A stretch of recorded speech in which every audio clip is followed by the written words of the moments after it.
This is like my favorite thing to do in the world is to like... Spitballing! Hi guys, and welcome to another episode of your favorite podcast. It's very presumptive of me, but welcome to Unresolved Textual Tension. I and William today are your two hosts. Whoa. And that's because we're here to do a special thing. We are going to do something a little different. Instead of reviewing a book, we are going to look back on The Savior's Champion by Jenna Moreci, and we are going to try to rewrite it to be a little bit better. Specifically, what we're going to do is we're not going to go through the prose and write them because obviously me and Maria are better at that than she is, so there's no real need to fix it in that way. You guys don't know that. You're trusting our word. Before we get into like the big what we're doing, another reason we're doing this besides looking at what we do and trying different things is a ton of our viewers who watched those videos responded with because like as we were walking through the plot, Will and I did some very basic surface level script doctoring, ideas we had that we thought were good, and then a bunch of commenters put their ideas of the way they thought it should be. Like one we're going to use is that we're going to discuss is, Tobias being one of the assassins. And like that literally came from a commenter, but it's such a good idea. We have like 500 comments on that video. So essentially this is a crowdsourced replotting and rewrite of The Savior's Champion. And so it's kind of us engaging with your ideas that you guys gave us about your thoughts regarding our review of the book. And also just some people were like, this is what I wanted out of the book. And, fair enough. And so hopefully we can look at the ideas you guys gave us, what we think. The other thing that Will and I were just talking about a couple of hours before we started this lovely recording. I'm really bright on one. Ow! Sorry, a cat bit me. That was 3 different emergencies at once. So to take over from Maria while she deals with her cat bite, we're going to do this in 3 different, what I'm going to call disturbance levels, which is basically, these are plot ideas that would require different amounts of a rewrite. So like one simple one is Tobias, at one point he has to learn shadow walk, or he doesn't learn shadow walking, he stumbles into shadow walking in the middle of a fight. We think it would be a better idea if that had been what he had learned early on instead of the learning to fight in a night part. That's a disturbance level 1. And maybe I'll have like nice lower thirds here. We have a lot of ideas, and I think a way to do this, though we didn't talk about it beforehand, is just read off the ideas we have, sort them into the different disturbance levels, and then just see what we end up with, and then we have to craft a story out of what we have sorted into those disturbance levels. So I'm going to do something that is maybe a little bit dumb. We have a Google Doc that we're both working on, and I'm going to record my screen so you guys can see parts of it. And bear in mind that if something pops up on my screen of a naked nature, salacious nature, just bear in mind that is not... He has a virus. Yeah, exactly. He's not that kind of guy. Yeah, no. It's just some weird Russian hacker. Okay, I am in the Google Doc. All right, hold on. I need to turn on window capture on. Guys, while William does that, we have a Patreon. And this video is sponsored by our patrons, who are amazing. What is hip-hop happening in our Patreon, you're asking? Well, I'll tell you. We have a Discord. People get to talk to us. We pop in and out, have conversations. We also do a monthly book club. This month we are reading Jurassic Park by Michael Crichton. I've already started it. It's great. And we do a live stream with our patrons who are book club members, and they get to discuss with us, talk to us. They also get to pick the book. Like, they nominate books and then there's a vote. Pretty exciting stuff. So if you want to hop on that book club train, just give it a little joinio. Okay, none of our names are on there, so we won't get doxxed. So as you can see, we have it set as Disturbance Level 1, Disturbance Level 2, Disturbance Level 3. And just as a nice little thing, to screw with Maria, I had these set up as Skill Level Jenna, Skill Level Maria, and Skill Level Will. But obviously... These two should be swapped. The other thing we have to talk about that's a little bit difficult is that we're kind of not taking into account as much how to put the Savior's... In Disturbance Level 2 and 3, I think, how to reconcile the Savior's Champion, Savior's Sister problem, because fundamentally... I feel that those should not be separate books, or Savior's Sister should not be a full book in the way that Savior's Champion is. So we're not going to necessarily be able to fix that problem in this rewrite. It's going to just be something we have to bear in mind as like Disturbance level medium, the middle one, might, like, because I have ideas for how Save Your Sister could have worked better, and they connect with some of the stuff that I think is going to end up in that. And so if that's the case, then we'll go ahead and explore that. But also, time. If this takes too long, then you're just getting Savior's Champion, guys. If you do end up liking this, let us know, and we actually could probably do another one. We're thinking of doing one for the Cyber Tinkerer, and that would have Katie with us, which would be good. All right, I have 3 disturbance levels: noon, medium, and midnight. Oh, nice. Okay, so the first one is Mother Gothel. If you have ever seen Disney's Rapunzel, well, Disney's Tangled, but Rapunzel. The main antagonist is Rapunzel's adoptive mama, Mother Gothel, who raises her to think it's a loving childhood, but Mother Gothel is using her for her own benefits. And if Rapunzel ends up happy, it is like byproduct of that. And like there's a sense that like Mother Gothel kind of loves her, but more important than Rapunzel herself is what she gives Mother Gothel. And it's a really fantastic and fascinating look at like parent kid relationships, the trauma that can come through that, and abuse. I think that just would be a better relationship, because one of the fundamental issues with Savior's Champion, and we discussed this in that video, and Savior's Sister, is why would you want to kill the Savior? It makes no sense to kill the Savior if it's going to plunge your land into literal flippin' turmoil, and disease and famine and desert and all of that jazz. And so while I think it's technically disturbance level 2. Well, okay, so actually I was just thinking about this.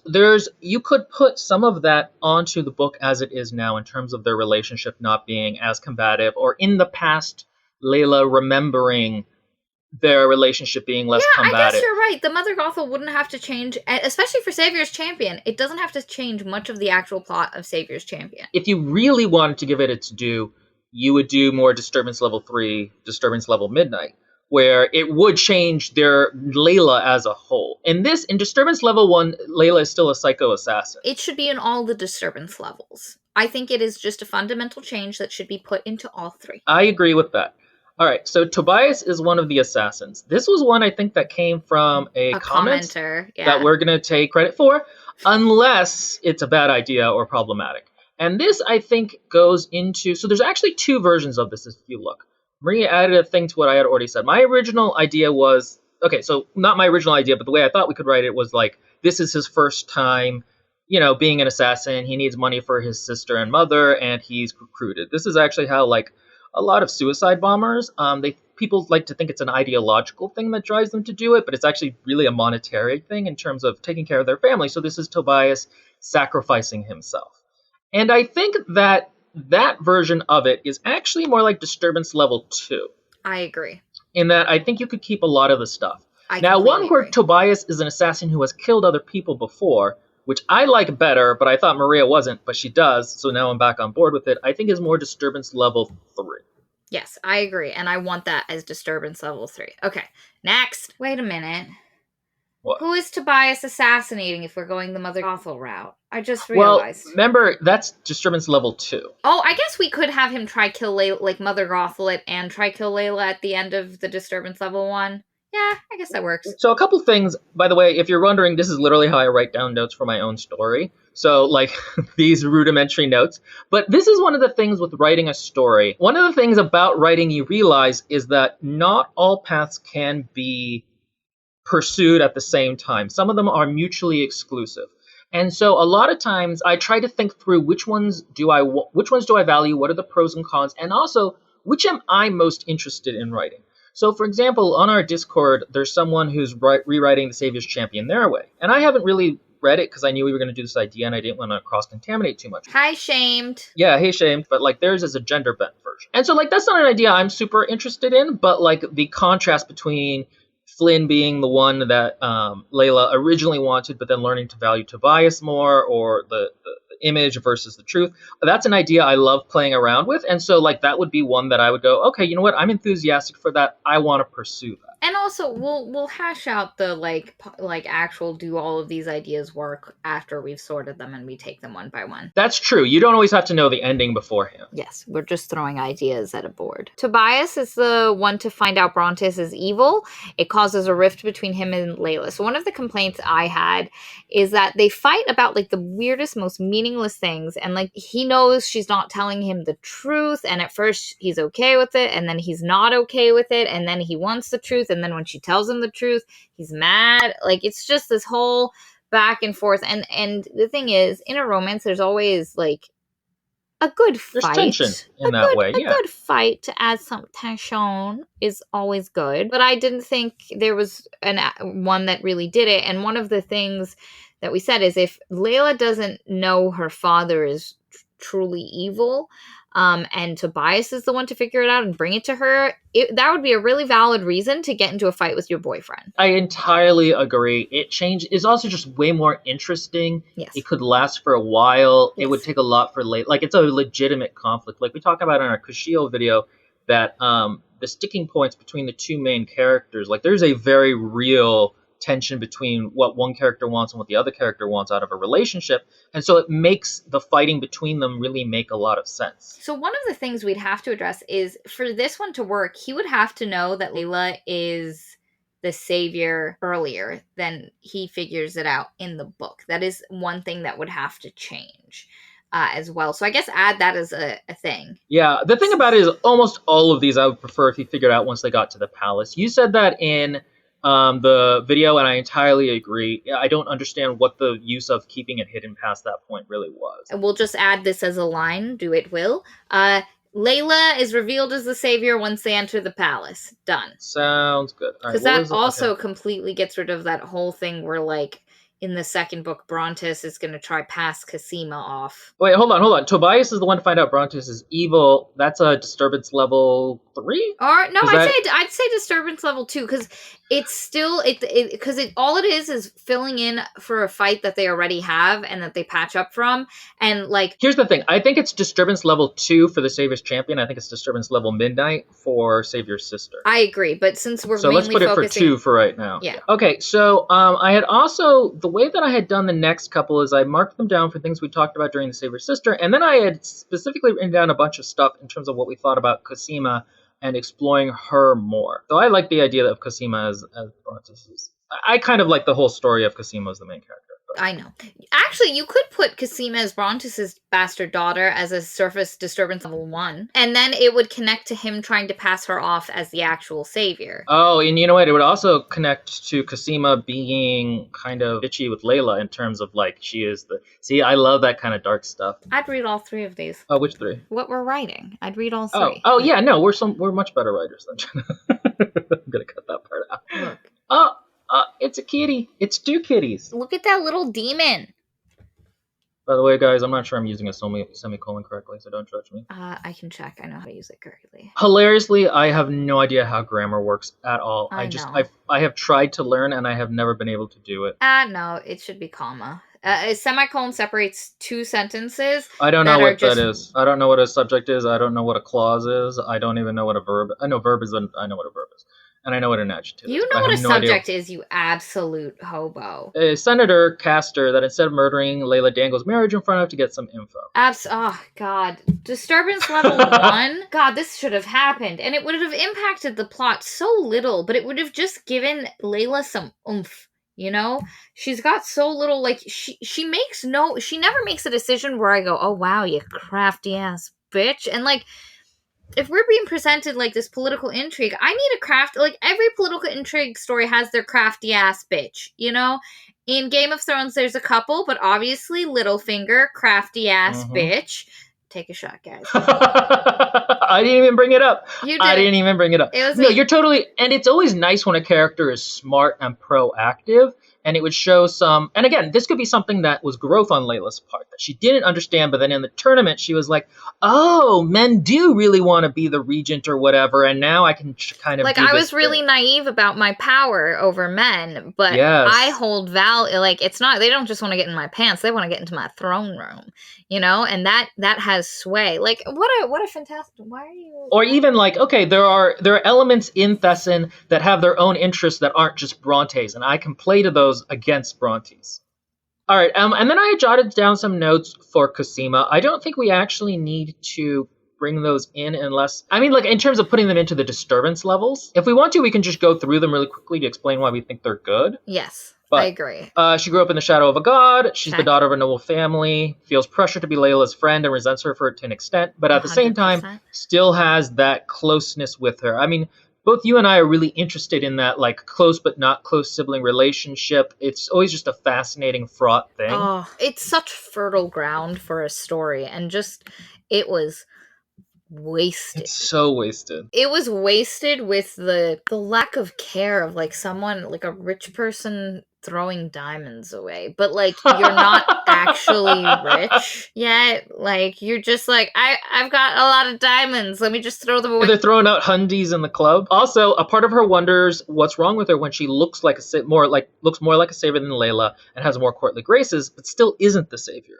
Why Layla, not her? The insecurity eats at her. And I think that idea, I mean, maybe because of mental illness or whatever, but I always find characters with a deep insecurity interesting. And to me, that's such an interesting one. Like, and also a good place for growth. Humans just have deep fucking insecurities. Like, we're not nameless, like, for the most part, villains going, "Meh," or like, "I just want to sleep with people to throw it in Layla's face. Look at my boobs." Like that's nobody's like that. Like that's not a thing. Everybody has deep-seated insecurities that like cause their issues, and the fact that Jenna gives Cosima moments of vulnerability, like that scene where she cries after Tobias reads the poem and she thinks, wow, somebody values me for me and really likes me. And then like how like silently upset she is after she found out it was actually for Layla and that Layla just let her believe that. Like it's such a great moment. And if you have her anxiety of feeling like forgotten in Layla's shadow as her deep-seated insecurity, that just connects so beautifully. No, it's perfect, which is actually one of the other things is that she feels that men value for her body, unlike how they value Layla, boobies. And I always find that stuff really fascinating. You know, as a guy, I just find women's issues in that respect really kind of interesting. And again, I think it plays into sort of a deep insecurity in Cosima that you wouldn't necessarily think from the person who's really hot. There is a power imbalance between her and Layla that Layla does not see, where Layla's word is law. Layla's lack of boundary making means she never quite knows how much to push. Yep. This is actually just something where you could put that in pretty much as it is now. As Maria said, there really just needs to be one scene where it's explained that Layla does not make boundaries particularly well and Cosima finds it frustrating. This connects back to, there's that scene at the start of the book which is supposed to paint Cosima in a really bad light, and I could see it from Cosima's point of view, where there's a hot guy and Cosima's like, "Do you like him?" And she's like, "No, I don't like him. I don't like him at all." And Cosima's like, "You sure? Like, you don't like him?" And like, "He's cute. Look at him. Look at the cute, nice guard." And Layla's like, "No, I don't like him." And then Cosima sleeps with him, and it's presented as if Cosima knew that she had it hot for this god guy, and that she did it to be a nasty. But you could also just say it as like, "No, I asked you. Like, I asked you multiple times. You told me you did not like that guy. You were okay with it. How am I'm not a flippin' mind reader, Layla. How am I supposed to, if you don't say, no, I like this, or yes, I don't like this, how am I supposed to know?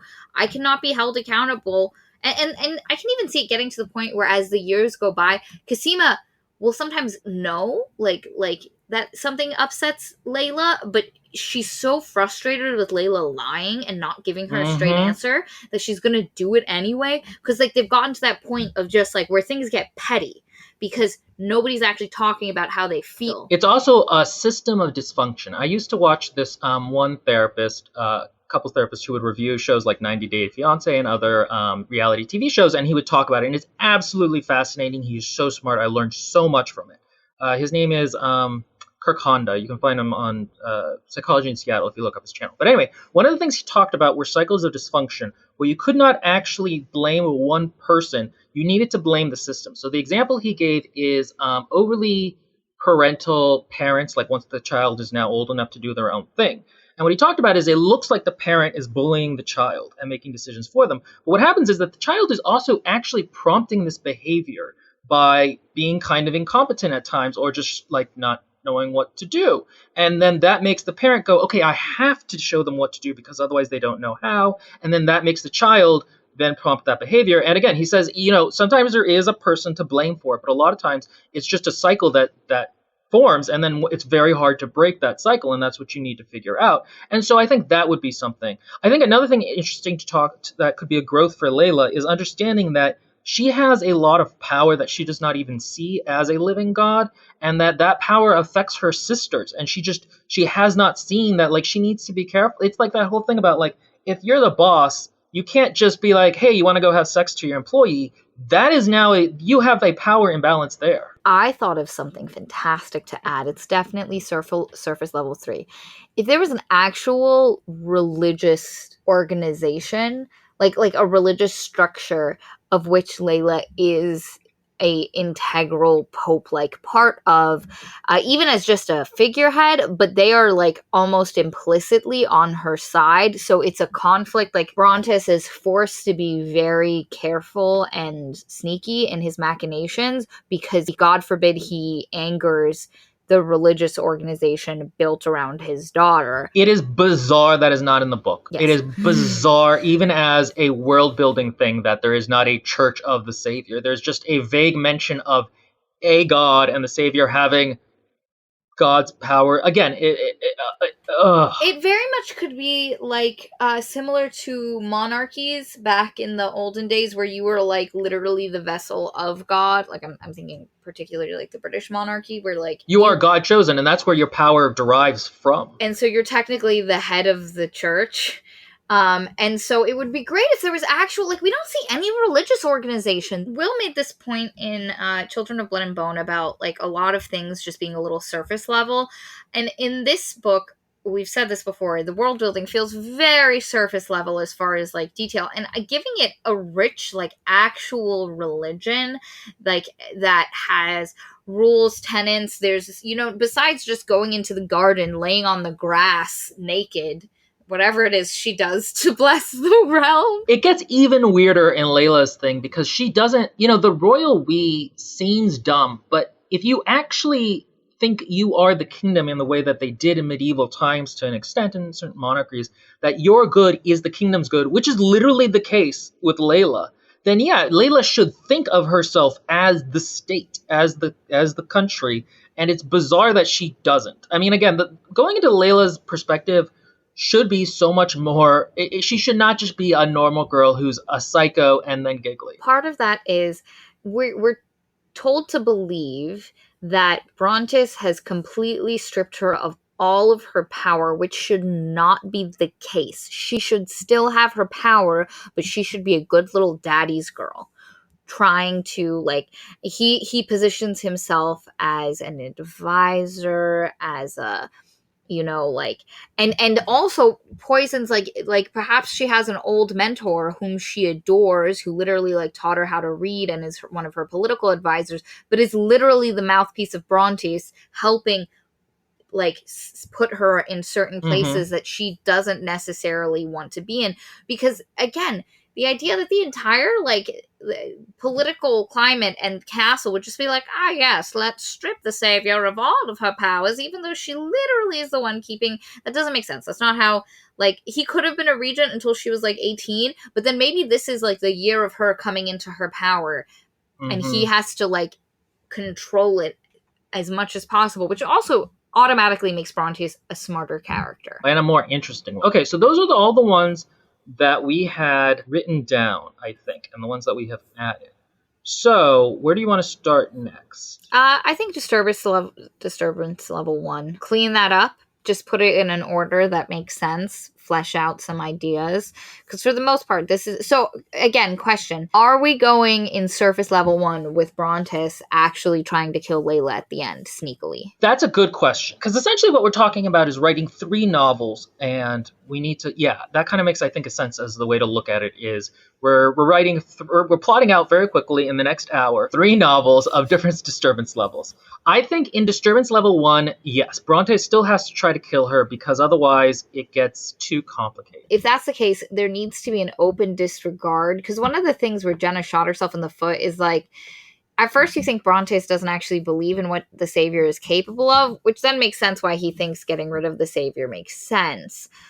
But then at the end of Savior's Sister, you find out that he does, and he's secretly been collecting this magic potion made with Layla's blood. And, like, if that's the case, buddy, you don't kill the Savior. Like, if you pick one or the other. I think that would also be fascinating in the Mother Gothel situation, because as far as Layla's concerned, her, like, from what she thinks, sees and knows, her dad loves her, but is secretly plotting her murder. Fantastic. I think that is automatically more interesting than my dad, who has hated me my whole life, is trying to kill me on my wedding day. I think the way to focus this then is to start with, because all of the book essentially starts with Bronte's, flows to Layla, and then we'll go to Tobias in terms of how we think about figuring out the different connection points. I completely agree. So the first thing that happens is that Layla isn't Brontes' daughter. There's 2 versions. In version 1, Layla isn't Brontes' daughter. She is the Savior, but her mother, the person her mom actually loved, who Brontes killed to become, champion, she had a kid with, and that's Layla, and that she looks obviously not like Brontes. Like, it's very easy to see that he is not the father of the Savior. He just so happens to be the sovereign. Okay, you know what could be interesting?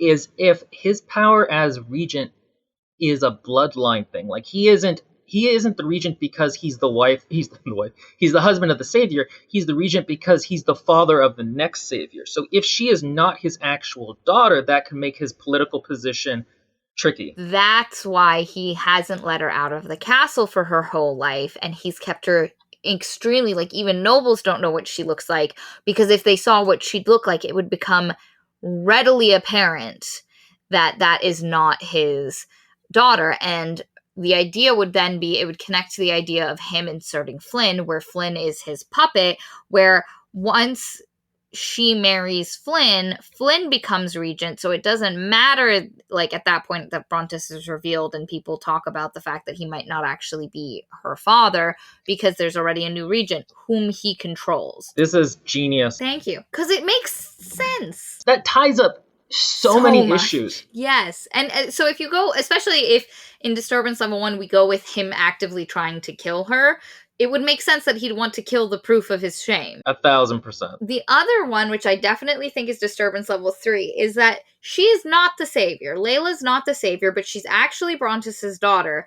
Cosima is the Cosima is the Savior. What did I say to you earlier? Were they sisters? Like, actually, like, half-sisters? Or was, like... I think half-sisters would be interesting. So the idea would be Layla is just Brontes' bastard daughter who he hooks up with, like, as one of Cosima's lady sisters. And this would be, I think, a really interesting thing. I think a great conflict would have been if Layla hadn't been the Savior, Tobias does fall in love with her. And how do you deal with that situation? What's the fallout of that going to be? But also, it would take the complicated relationship between Cosima and Layla, which I think you could keep still complicated, and elevate it to the point where, like, Layla is actively trying to keep Cosima alive. Cosima may or may not be grateful because of, like, past issues. Like, there's so many things you could work into that. But that I definitely think is Disturbance Level Tress. By the way, guys, this is how I constantly order my story stuff. Will is what is known as, I think, a plantster? So here's the thing. I really like to figure out story stuff beforehand, but I generally actually don't plot the whole thing out. I'll just plot out the parts that I find interesting and trust that I'll be able to find interconnected, interstitial stuff between them. But she doesn't like him, which is why he keeps her hidden. And then he raises her in a Mother Gothel dynamic so that we don't have to I would generally write out some stuff beforehand on this, but raises her in a Mother Gothel dynamic. Does she know he's evil before the book starts? No, because we don't want to disturb Layla being a bit of able to fight badass. So what I would say is his Mother Gothel. So this is my idea, to kind of keep with the idea that Layla knows how to fight, because that for some reason is an important part of her character. How else is she supposed to be a strong female character? You are a weak female character because you cannot fight. Don't you? Don't you live every moment of your life being like, I can't fight. God damn! Why did I fail my feminist mothers? I live my feminist mothers. So this is my proposal. Tell me what you think as we are spitballing. He Mother Gothels her, and he terrifies her. Like maybe at the age of 7, he takes her out into the city. Somebody attacks the caravan. She's almost murdered, but he staged the whole thing to make her terrified of going outside, which turns her into an agoraphobic. And she becomes so agoraphobic, she's afraid of people breaking in. So when she gets secretly from her father, she asks to be taught how to fight. And she trains secretly. Or that's where she and Talos meet up. Exactly. Scared. And Talos goes to Talos to learn to be feminist and fight. Yeah. Talos is the person who teaches her. Now, the question is, if she is Mother Gothel, because part of why her and Talos bond is... actually, no, I can fix this as well. Part of why her and Talos bond is because she knows her dad is evil. Her dad is locked him up in a dungeon, and so if she is Mother Gothel, number one, why is she in the dungeon? We could say that she just learned how to shadow walk, and she just shadow walks. The first place she shadow walked everywhere. And he doesn't tell her. Like, he does not tell her, and I think this would be fascinating, that that he loved her mother, her father locked her up. Like, he makes up another reason why he's in jail. Something that a young Layla would buy. They become friends, a la big scary man locked in a cage, cute young girl. Awesome dynamic. And she learns how to fight that way. So she's naive and young, but terrified and paranoid. Stabby. I wrote down, she is naive and young, but also terrifying and stabby. I like this so far. It's good, right? And so, obviously, as you can imagine, as we're doing this, these are one book. We have smushed Savior's Sister and Savior's Champion into one book. I think, to be honest, if you're doing Disturbance Level 1, you smush them into one book, for sure. And you just cut some of the dumb challenges. You have, 3 or 4 instead of 20. Also, they make out once, and we never hear the term unleash his beast. Ever. Ever. So, that's more or less that part. The next part would be all the Cosima stuff. I think that basically explains a lot of Cosima's. And the thing is, everything Cosima does in the book can be explained if you explore Cosima more, and it seems perfectly rational. And again, if she is actually Brontis's daughter and they're do they know they're half-sisters? Oh, is that this version? Oh, you're right. Yeah, this is that version. This is that version. Oh. Cosima is... Or is it secret? Oh, I like the idea that Cosima knows. Oh, I like that idea, and then it gets revealed. Cosima is Brontis's bastard. In this version, we also cut their sex scene. From every version, we cut that sex scene. It doesn't every version exist. I hate that sex scene. I hate how it's used to make Cosima seem bad, where all I see is a woman being assaulted by a man who is way more powerful than her. And the book just kind of blaming her for it, and I don't like it. Like, you slept with my father? She didn't look like she was having fun, Layla. I think you got the wrong thing out of that situation. Okay, so Brontis's plan is for Flynn to be the fairy tale hero Layla's always wanted, and to then have power through him. And this could be a really great place to explore where, when she was younger, Flynn would have been her ideal guy, but as she's gotten older, more into art, started exploring other avenues of literature, things like that. She's been developing her own taste. She's never met enough men to explore what that looks like as far as her taste in men. But it would be a really fascinating way of her looking at Flynn being like, yeah, that is everything I wanted once, but I am a different person now. You know what I'm finding that's kind of interesting is the surface level differences. Disturbance Level 1, the characters change before the book starts, whereas if you want to incorporate that change into the book, that requires a more significant rewrite. So for Layla to start the book liking Flynn and end it liking Tobias, in terms of the image they have, that requires a lot of like plot and character work that like you just can't do with a minimum of disturbance. So some of these I think are pretty simple fixes that we actually don't really need to go into more. So simple fixes. Like, you can't murder people between challenges. Faxes. Simple faxes. Very simple faxes. Sending faxes. We send faxes. Tobias, there's the tournament the same way, but with less boring chapters first. Isn't this a simple fix? Tired piece. Sad, tired. Oh, I guess he's not sad yet. You're right. He's not sad yet. He's still a tired piece of toast. I like the idea of religious. Again, I would love more I'm going to highlight that. That's how much I like it. Because the lack of religion in these stories is just criminal. You literally have a religious figurehead as your main as one of your main characters. You can't just ignore that. You just can't ignore that.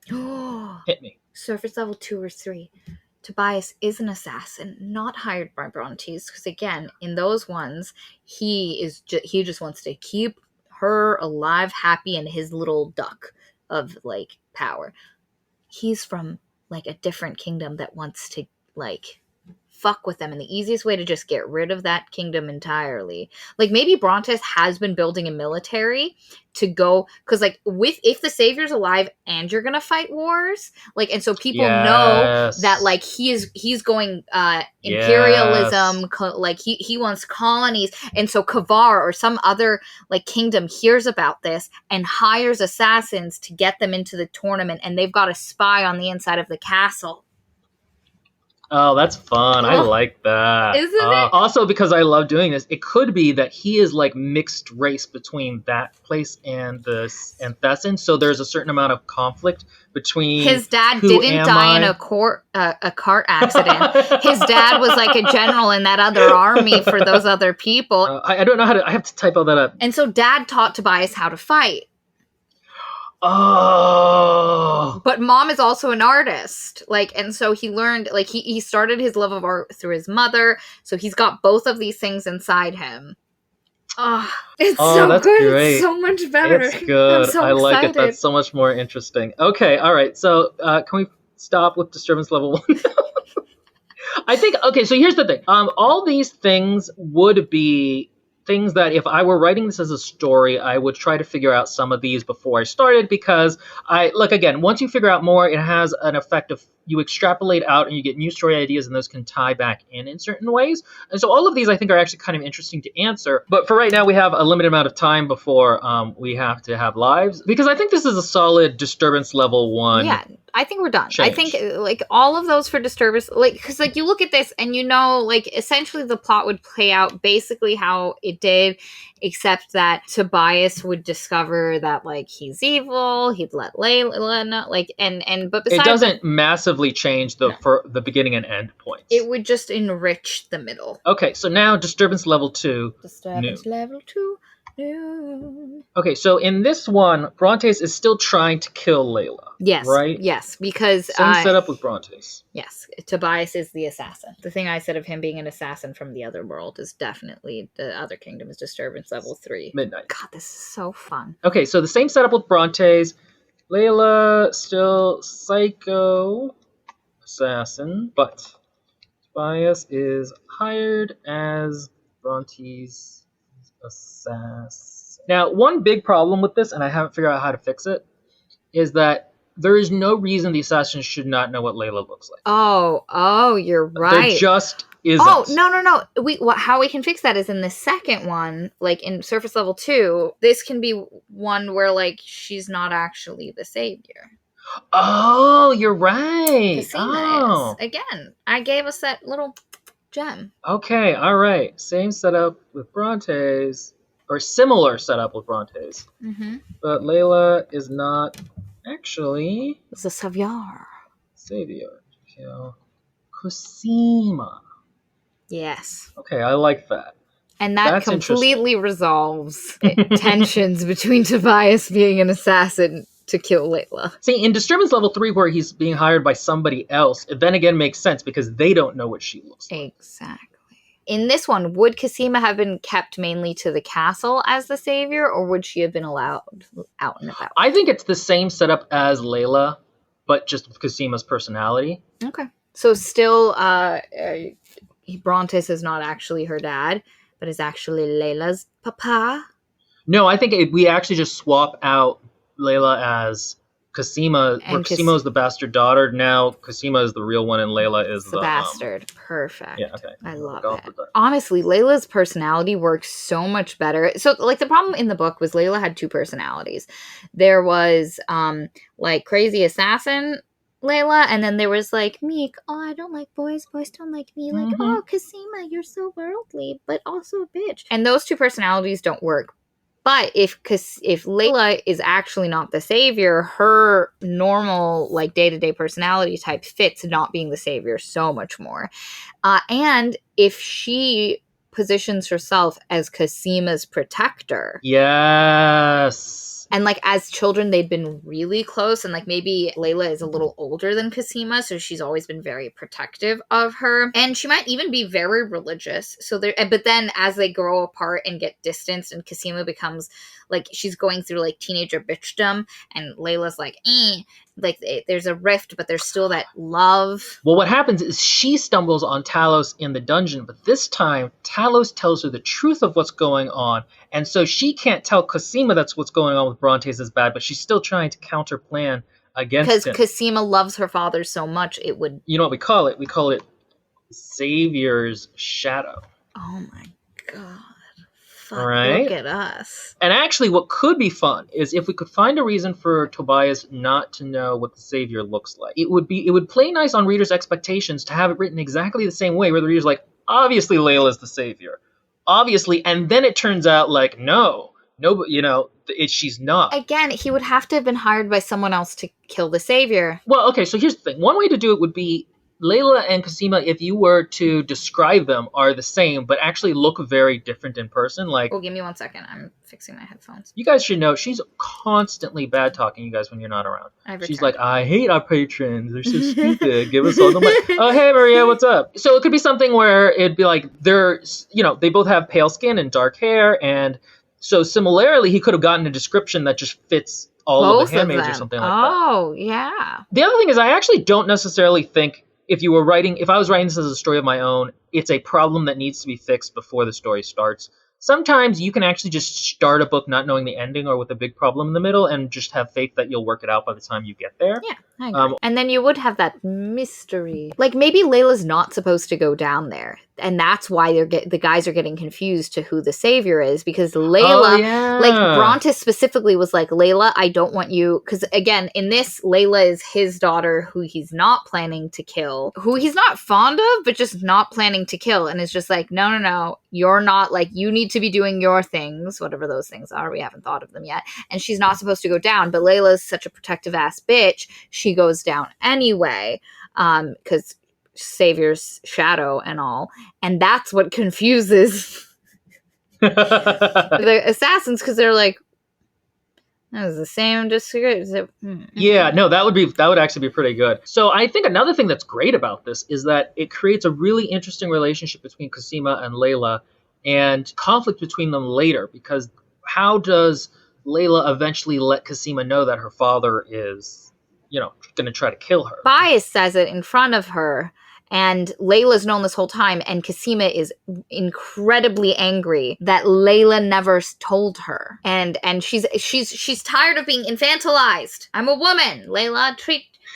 Why do you feel the need to protect me? And it's partly because Layla in this story, her insecurity is not feeling good enough. Again, same insecurity that Cosima had in the Disturbance Level 1 morning version, but how Layla's internalized that, like, insecurity is to overcompensate by, like, protecting Cosima and, like, being as integral to Cosima's survival as possible. Like, that's how she counterweighs it. Well, I also think it would be interesting to see the resentment growing on Layla's part inside, in terms of, like, I have to keep taking care of this dumb bitch. Yeah. Like, not that, but, like, I don't get any of the things she wants, but I'm still going to fight. I just find that so much more interesting. I agree. But it tells Cosima he was hard to kill. Cosima is pissed Layla didn't tell her. Well, you also get 3 different levels of reveals. You get Layla figuring out Tobias is one of the assassins. Yes. Which is a big reveal and Oh fighting my point. And then God. later you get the Cosima and Layla thing.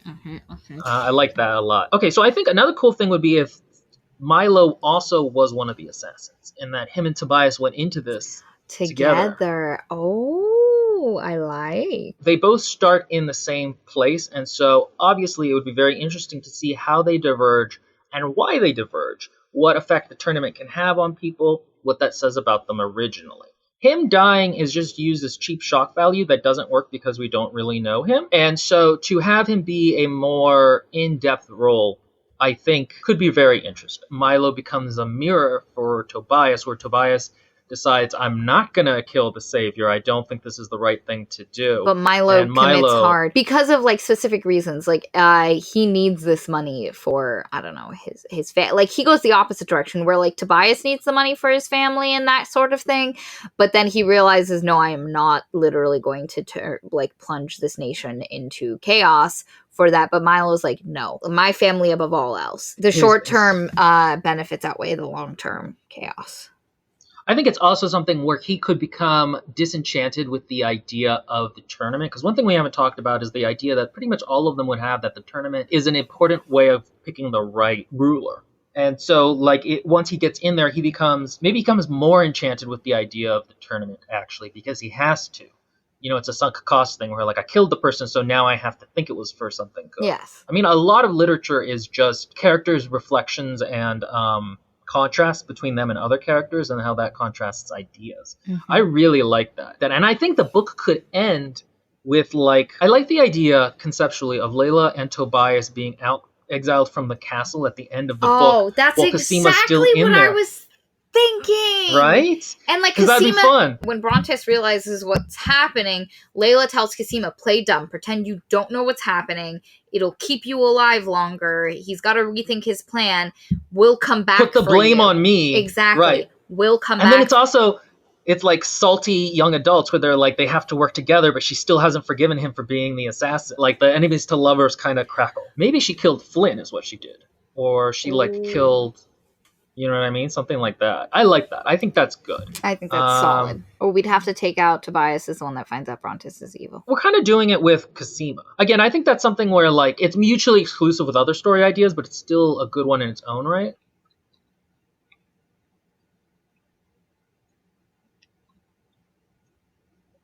Oh, so good. It's so much fun. I love it. You have Tobias is like maybe not as good at fighting as Layla, but like he has more worldly skills where she doesn't like know how to like sleep, you know, on the ground or like how to get food or something like that. Do you know what I love about this as well? We've completely gotten rid of that obsession with Brontes's network.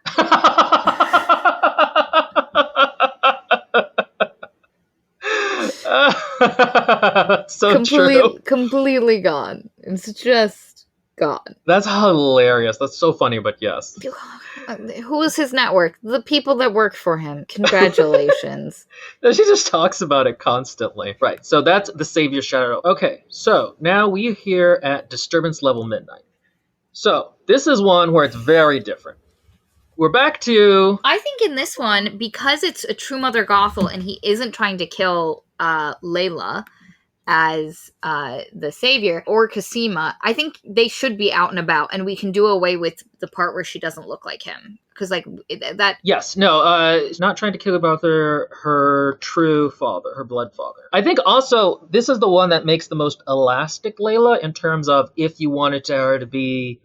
not a psycho assassin all the time, that's something where this could play more. Oh, absolutely. In this version, Layla is not going to know how to fight. She's going to grow up like as if her and her father, for the most part, get along. He doesn't want to kill her. He absolutely wants to use her power and use her to control the kingdom.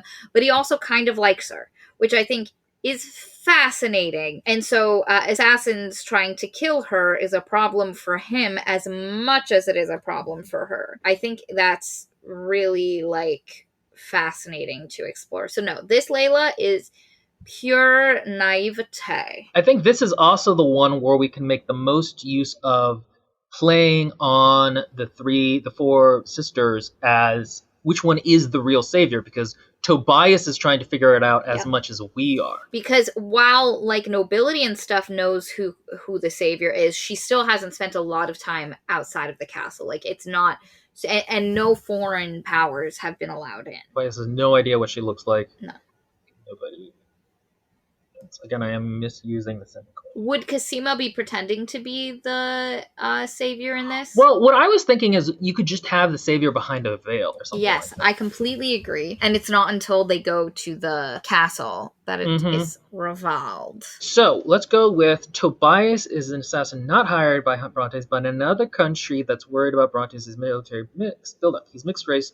Dad was a general from another place. Mom was an artist. And so while he has been trained to fight and he's actually like good with weapons and he knows shit, which makes sense for his character and what ends up happening. Oh god, it's also hysterical? We have not touched what's his face at all. The evil guy in the first book. The crazy guy. Oh yeah, no, because he's a blunt instrument of a character. I agree. Anyway, but he also has that artistic appreciation side to him, and instead of having him working with like a famous master, his mother is a pretty well-known artist. He's skilled as word, but also and part of him is the pull between his mother's love for beauty and like ethereal things and all of that jazz, and his father's more blunt view of the world as a soldier, general, blah, blah, blah. And so him eventually choosing not to kill Layla is him feeling like leaning towards more of his mother's side of things, which is a dynamic of being pulled between two parents who we could, in theory, make both of them dead. Well, would he have been raised in Thesson? Yes, up to a certain age, because his mom is Thessian. And then taken on campaign with Papa when he was like 12 or something. So like for the first 12 years of his life, his father was someone who popped in and out, like not a super great relationship, super close with his mother. And then when he was 12, he really threw himself into being that ideal son, living up to his father's expectations. And so his father doesn't really have a great understanding of who his son is outside of military stuff, because they just never bonded outside of that. Their entire relationship was built on campaign. And you know what it could be also? His father is alive, and he was given this mission by his father. Oh my. So it's a conflict between, he doesn't want to hurt the land of his mother and where he was raised and where he feels a part of, but he needs his father's approval. And his mother was religious. Oh, man. His father loved her, but cared nothing for the land she was from. Like, deeply loved Mama, but has little to no... And also, again, his father is asking him to do this because Thesson is positioning itself as a power to conquer. I like that a lot. His father's approval and his love of this. Oh, this is so good. Oh, it's multi-layered is the thing. And Tobias is automatically so much better of a character. Oh, he's so much more interesting is the thing. Like, he's not just like a piece of toast. And here's the thing. He's a complicated piece of toast. He is. And the thing is, this tournament and his mission directly ties into his relationship with his parents. So what we're not going to have, if we actually wrote this, is that issue of him being really close with his parents and with his family and his sister, and then never thinking about them the rest of the book. Anytime he comes close to killing the savior, he's going to hear his mother praying and thinking about the savior, going to service, like him being in service with his mother. Like, he's not really into this, but his seeing the reverence on his mother's face, or realizing that Brontes is building an army, is being like, I gotta do what I gotta do for like the other, not just my nation, but the other nations, that like this guy's coming, like, but thinking of his father and the ways his father was like, his father was a good man. He's very much so. And also that, like, he doesn't want war to start. Like, the thing is, like, when he's taken on campaign with his father, maybe it's like just to fight pirates type of a thing, to maintain the peace. It's not necessarily to conquer somewhere else. I agree. Another thing that I think could be interesting in the long term is that his mother viewed the savior as a god, and that's how he goes into the tournament, but then he realizes that she's like a person. Yes. And that also plays into, I've always considered to be really fascinating to be a person who is actually a god among people, who actually has the ability, and how that would change you and make you grow up differently. So I think that also would be a really interesting way of tying that in. And in this version, because Layla would have been treated well, she would have a little bit of like not actually understanding how the world works, not fully understanding. Naivete, Mm-hmm, yeah. And mm-hmm. specifically because she's also been abused by her father in terms And of abusive manipulated. behavior. Yep. Yeah. I think actually the religious figure structure thing would actually go better at Disturbance Level 2. It would go well there and here. I think it would, because again, if his mother is very religious. It really should be in every version. Yes. Because you can't have the main character be the Pope and then be like, Mhm. I don't know about religion. Here's the other thing. Why in this version is Layla and Delphi and Cassima and Pippa going into the tournament? Well, I think you already answered this because in the first version, you remember you went, I would absolutely Absolutely. go Oh in to see yeah. which of these Especially men. if I was naive and like and also because like if she's naive and been given certain privileges, she has no sense for consequences. She gets an idea in her head and she wants to do it. And she can also just feel like this is something that's really important in a way that other things haven't been. This is literally who my husband will be. Yeah, one thing that people can do when they have very low self-esteem, going back to Kirk Honda and that psychology channel I was talking about, is that they latch on to one other person as perfect and they saint them essentially in their head because their feeling is, I am worthless, but if I am attached to this person can give me worth and I don't need to be good, they're good. So it could be something where she kind of goes into the novel feeling that way, like, okay, who's going to be the husband who's going to make me feel great and is going to be able to do this great thing. And maybe that starts with Flynn and then it goes to Tobias. Or not to Tobias, but she has to learn to overcome that feeling of needing someone else. Exactly. And understanding what her own taste is and not just like what an idealized version that she's read from novels. How do I write that down in a few sentences? I don't know. I'm leaving all of that to you. I'm sitting here drinking coffee. Oh, okay. Before I write down, another interesting idea I think would be for Layla to start the tournament thinking, okay, this brutality is necessary. We need to winnow out the strongest. And she ends it going, that's stupid. In terms of like, that is a terrible way to pick a ruler. And also, there's a thing where people have this idea that like the true self is discovered in times of hardship, right?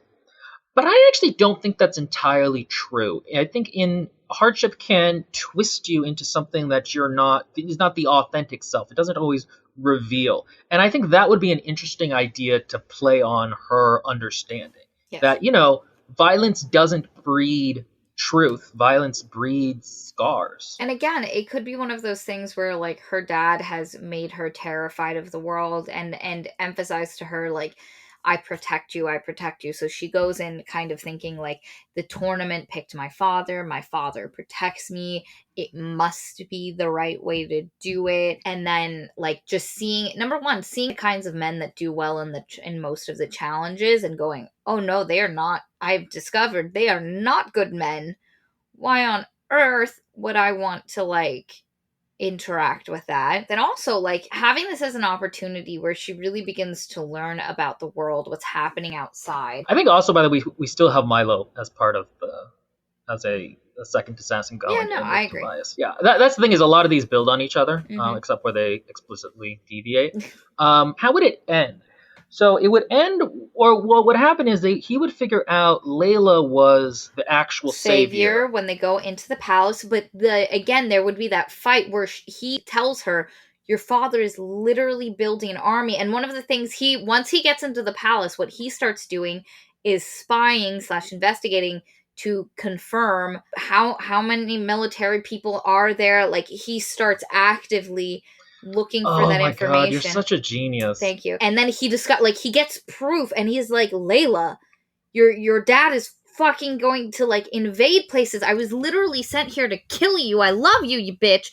But your dad is gonna start a world war and you have to do something to stop it. And then if he like perhaps while he's rifling through some things, he hears Brontes talking about Layla as a pawn. And we'd have to have at some point that he did kill Layla's mom because she was not going... That's a good way. Layla's mom found out about him trying to like build up a military and was like, no, we're not a militaristic nation. Foot down, absolutely not. I am not letting you do that. And so he kills her to get her out of the way, and thus sparking him to want to shape Layla into a, like, what she thinks is protection force, but is Mm-hmm. actually an active, and she can discover it, go to confront her father in the way that, like, people do, where they're like, this isn't true, like, there's, you would never do this, Dad, right?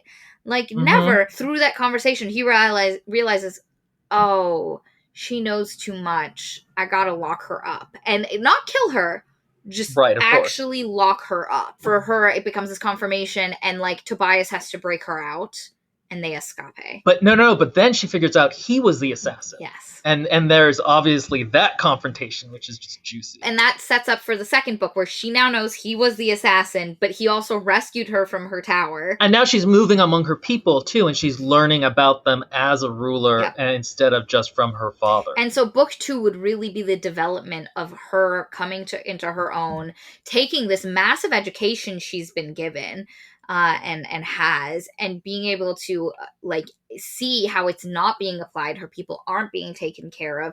The military has vastly outweighed resources, like, taken resources, and, like, what she needs to do. And I think book 2 would end with the conflict with her confronting her father and being like, no, you are wrong. I am going to stand against you, and I will stand against you, setting up the third book being all out war between her and her father, and the civil war that results. I like this. I'm writing down some of it. I think also what would be cool is if Tobias gets Milo to help him break her out, and then he has to kill Milo so he doesn't kill. Like, there's a final showdown between the two of them. Oh, yeah, because Milo's actually going to kill her. Oh, and then he has to he's kill still on the kill her train. Oh, my God, that's... And then she sees him kill Milo for her, but she's also mad because he was his assassin. Like, and it's a delicious. No. How do you spell escape? I'm pretty sure there's a little thing on the E. I'm not going to write down all the stuff we said for book 2 because I was writing down notes here. You can go back and rewatch it for 15 seconds. Marie is a genius. I'm a genius. This is all super great. I'm writing such a high at the moment, guys. Yeah, I think that's such a more... I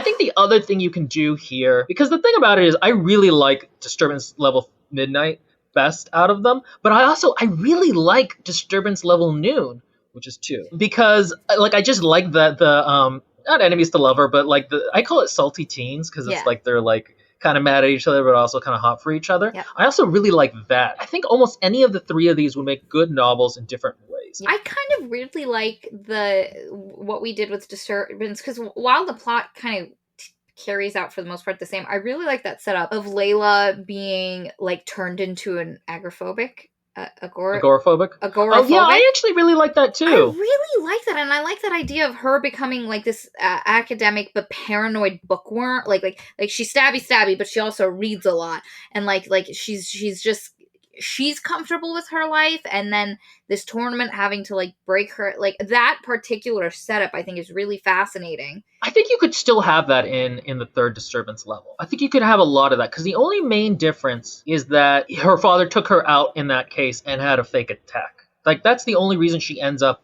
the way that more agoraphobic and violent, and I think that... And it would also explain why, like, after the age of, like, 6 or 7 or whenever he did that, more people don't know what she looks like outside of the country, because she just hasn't gone out much, because she has become a bit of an agoraphobe. And I think that's fascinating. I think, like you said, I think any of these would be really interesting to read, but I am pretty partial to Midnight. I think that one's, like... I mean, again, a little finagling, and it's its own book, you know? Not that we're gonna do that! No, I have so many other stories to write, guys. Like, the thing is, this is my favorite thing to do, and so I do this constantly. So I have, like, 15 full set stories that are better plotted out than this one, and I'm never going to have time to write any of them. Disturbance Level Midnight we were calling The Savior's Assassin. Oh, yeah. Savior's Killer, Savior's Murderer, something like that I think would be really cool, because then that's Tobias. Yes, I like Savior's Assassin. I love Savior's Shadow for Noon. I think Savior's Shadow / Noon has the best Cosima Layla for sure relationship, hands down. Now, again, level 3 would have that whole Cosima feeling inadequate, the one in the shadow. She would still be, like, related to Layla, so all of that stuff would still be there. But having that, like, Layla imposing herself as Casima's protector, I think, is fascinating. That's so fun, yeah. Yeah. What are we? Just mourning. What are we naming that? The saviors. What's the main thing we changed there? We mainly changed. Oh, the saviors. It has to be something about her discovering, like, who she is. Yeah, the Savior's Revelation. truth? Oh, Savior's truth. I like, because it is. She does find out her father is trying to kill her. He's evil. I love it. Perfect. Very cool. Okay, guys, here's what's up. I'm going to put up, when we post this, I'm also going to put up a community post on YouTube where we're going to have a poll of which of the three of these you think is best. Because again, me and Maria are not writing this. We have way too much to do. It's not happening. I haven't been able to write in months because of this podcast. Thanks, guys. But also, thanks, guys. And I'll link it probably in the notes here, so you can go there and, we'll see. Again, I think all of them have things that are really interesting about them. This was so much fun for me to do. Let us know if you want us to do it with another book. Which book? We're thinking of doing the Cyborg Tinkerer. And so, do you have any more suggestions for any of these? The Savior's Truth, the Savior's Shadow, or the Savior's Assassin? Let us know. That's how a lot of this was born by your guys' comments on the Savior's. And I'm sure some of you are going to look at this and be like, oh, that was the thing I said. Or I commented on that too, in which case, yes, yeah. And as always, check out our Patreon. And we love you, our parasocial darlings. Bye, guys.